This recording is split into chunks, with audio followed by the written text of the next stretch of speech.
থেকে দ্বিজ, দ্বিজ মানে যার দুবার জন্ম হয়েছে। কি মা, আপনার দুবার জন্ম হয়েছে? আমার কিন্তু দুবার জন্ম হয়েছে। এখানে যারা এসেছেন সবারই দুবার জন্ম হয়েছে, সবাই দ্বিজ। কেন? একবার মাতৃগর্ভ থেকে ভূমিষ্ঠ হয়েছে সাধারণ প্রাণী হিসেবে। গুরু যখন কর্ণে দীক্ষা মন্ত্র দিল, নিজেকে আমার একজন ভক্ত রূপে নতুন ভাবে জন্মগ্রহণ করাইলাম। তাহলে দুবার জন্ম হলো না? তখন থেকে আমরা দ্বিজ হয়ে গেলাম। তাই না? এত আয়োজন করার পর নারী করো, জয় করো, দ্বিজ করো, জয় করে আর সরে বলে হরি আমি বৈষ্ণব গণ দেখি নালে সংকল মঙ্গল অধিবাস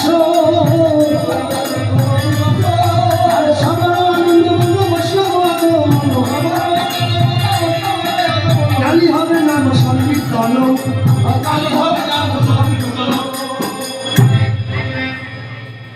এই যে গৌরাঙ্গ মহাপ্রভু যে মিটিং করেছিলেন, বৈঠক করেছিলেন, এত আয়োজন করেছিলেন, তারপর বৈষ্ণবগণ যখন আসা শুরু করেছে তখন ভক্তদের মনে আনন্দ জাগ্রত হয়েছে। যেমনটা আপনারা এত পরিশ্রম করে সুন্দর করে সাজাইছেন, আলোকসজ্জা রূপসজ্জা করেছেন, বাজার করেছেন, যখন আমাদের মতো অধমরা এসেছে আপনাদের আঙ্গিনায় পদার্পণ করেছি, অনেকে দেখে আনন্দিত হয়েছে। হয়নি যারা ভক্ত তারা আনন্দ হয়েছে যে আহা অধিবাস কীর্তনের দল এসেছে, এবার কীর্তন হবে। আনন্দ হয়নি? এটাই বোঝানো হয়েছে। এবার বৈষ্ণব আসলো, বাজার করা হলো, আলোকসজ্জা রূপসজ্জা ঘট স্থাপন করা হলো। এবার অধিবাস কীর্তন শুরু হয়েছে গৌরাঙ্গ মহাপ্রভুর আদেশে। জয় জয় নবদ্বীপ মাঝে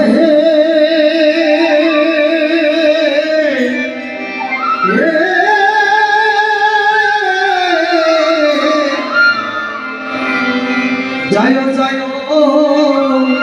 নবদ্বীপ মাঝে, অর্থাৎ তিলক চন্দন মালা নিয়ে আসেন।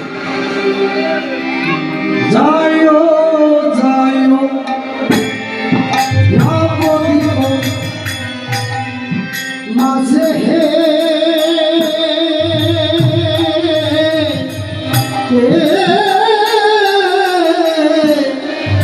জয় জয় নবদ্বীপ মাঝে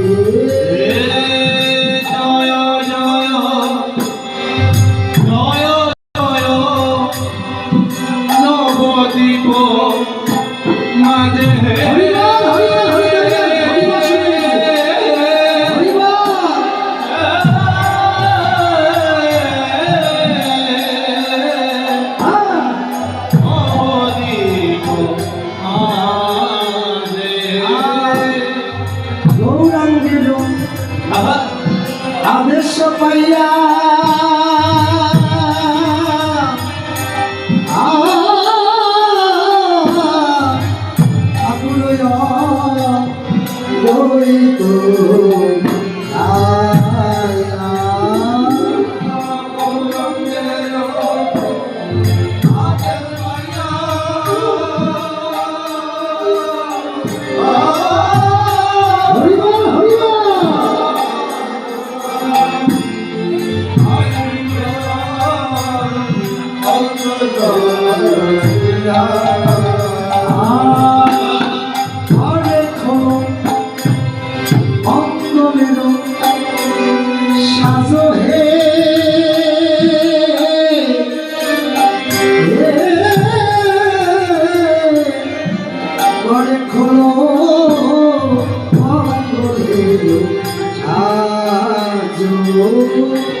আপনি শ্রী নিতাই ধর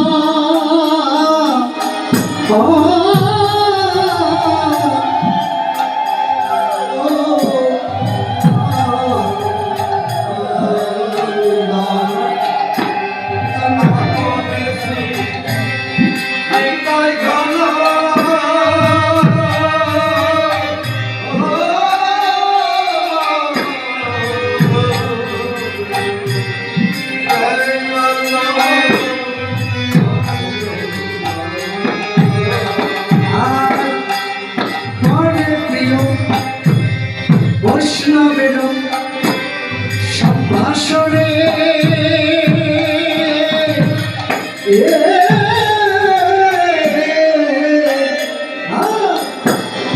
বলে প্রিয় বৈষ্ণবের ভাষা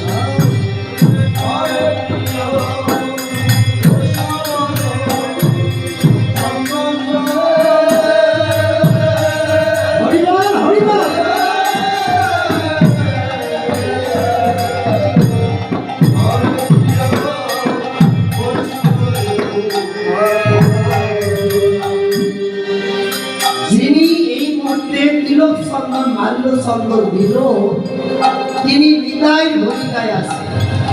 কারণ ওই দিন আমার নিত্যানন্দ প্রভুই সকল বৈষ্ণবগণকে তিলক চন্দন দিয়েছিল, মাল্য চন্দন দিয়েছিল।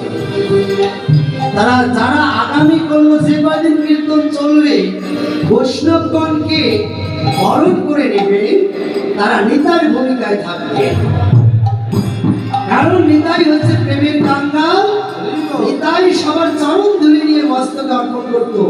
ভগবানের একটা রূপ, প্রেমের কাঙ্গালের রূপটা নিতাই মধ্য দিয়ে ফুটে তুলেছে। এবার গৌরাঙ্গ মহাপ্রভু কি করেছে?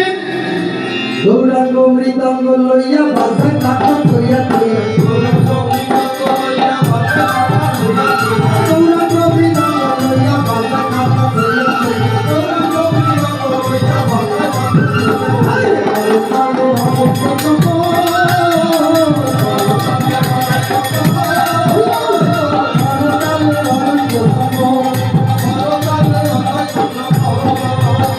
আরে হরি নামে ধরে কানে শিবাসে ধরে হরি নামে ধরে কানে নাসে গোটাই তাকো মঙ্গলে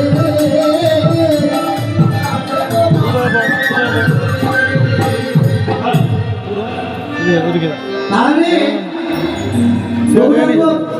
গৌরাঙ্গ মহাপ্রভু বাণী করলো মৃদঙ্গ নিয়ে বাজা ধই তাতা ধই ধই শুনে বাজাতে লাগলো। আর গৌরাঙ্গ মহাপ্রভুর বাজনা দেখে হরিদাস ঠাকুর, শ্রীবাস ঠাকুর এরাও গান ধরলে তাও ধরলো। এবার তাদের গান শুনে আমার গৌরাঙ্গ মহাপ্রভু নাচতে শুরু করলো কীর্তনের মাঝে। তাই আমি এই মুহূর্তে গৌরাঙ্গ মহাপ্রভুর ভূমিকায় আছি। যারা মাল্য চন্দন দিয়েছেন তারা আমার নিত্যানন্দের ভূমিকায় আছে। যারা আমার পাশে আছে তারা এই মুহূর্তে গৌরাঙ্গ মহাপ্রভুর পারিষদের ভূমিকায় আছে। তো আমি নাচা মানে গৌরাঙ্গ মহাপ্রভুর নাচকে মনে করে রাখতে হবে। আপনাদেরকে এই নাচে নাচতে হবে। বিয়েতে নাচলে